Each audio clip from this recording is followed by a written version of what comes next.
What if the God you were taught to worship is actually the villain of the story? Not a demon, not Satan, but the authority that demands obedience, fear, and silence. That single question has erased books, burned teachers, and buried entire traditions. Because once you ask it, the foundation cracks. Not slowly, instantly. From the beginning, there were two Christianities. One built for the crowds, and one hidden beneath it. The public version preached submission, guilt, and salvation deferred. The hidden one taught something far more dangerous. It taught that the God ruling this world is not the highest source of reality. Gnostic texts describe a true source beyond form, not a ruler, not a judge, not a king. Pure awareness itself, silent, infinite, needing nothing. But from that source emerged a lesser being, powerful, creative, and blind, a craftsman of matter, a ruler of systems. This being shaped the material world and mistook its own authority for divinity. And it declared, "I am God, there is no other." That declaration was the first lie, because a God who needs obedience is not sovereign. A God who rules through fear is not divine.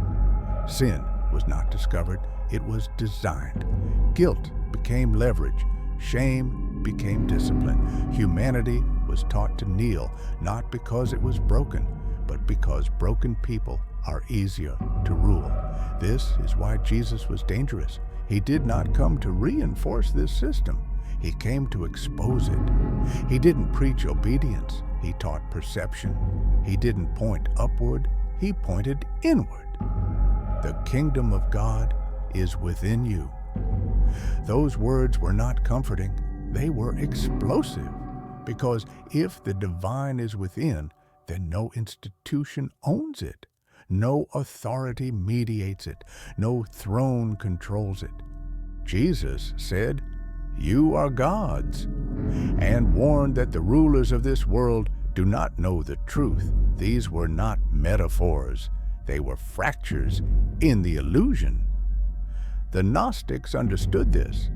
They believed something terrifying to authority, that every human carries a fragment of the true source, not as a reward, not as grace, but as inheritance. And the greatest threat to power is not rebellion, it is remembrance. A sleeping soul obeys. An awakened soul cannot be ruled.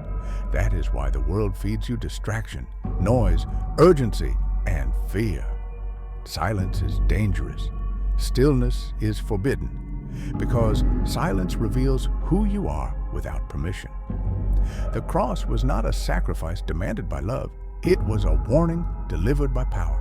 This is what happens to those who reveal too much. After Jesus was gone, the message was reshaped. Mystery became doctrine. Inner knowing became external worship. Salvation was postponed, because a God who saves you later can control you now. You were told you are fallen. You were told you are sinful by nature. But the Gnostic texts say something else entirely. You are not broken. You are not corrupt. You are asleep. And awakening was never meant to come through belief. Belief is passive.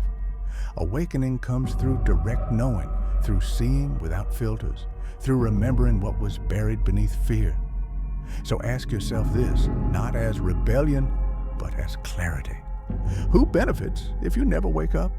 Because the moment you remember who you are, the throne collapses. The illusion loses its grip.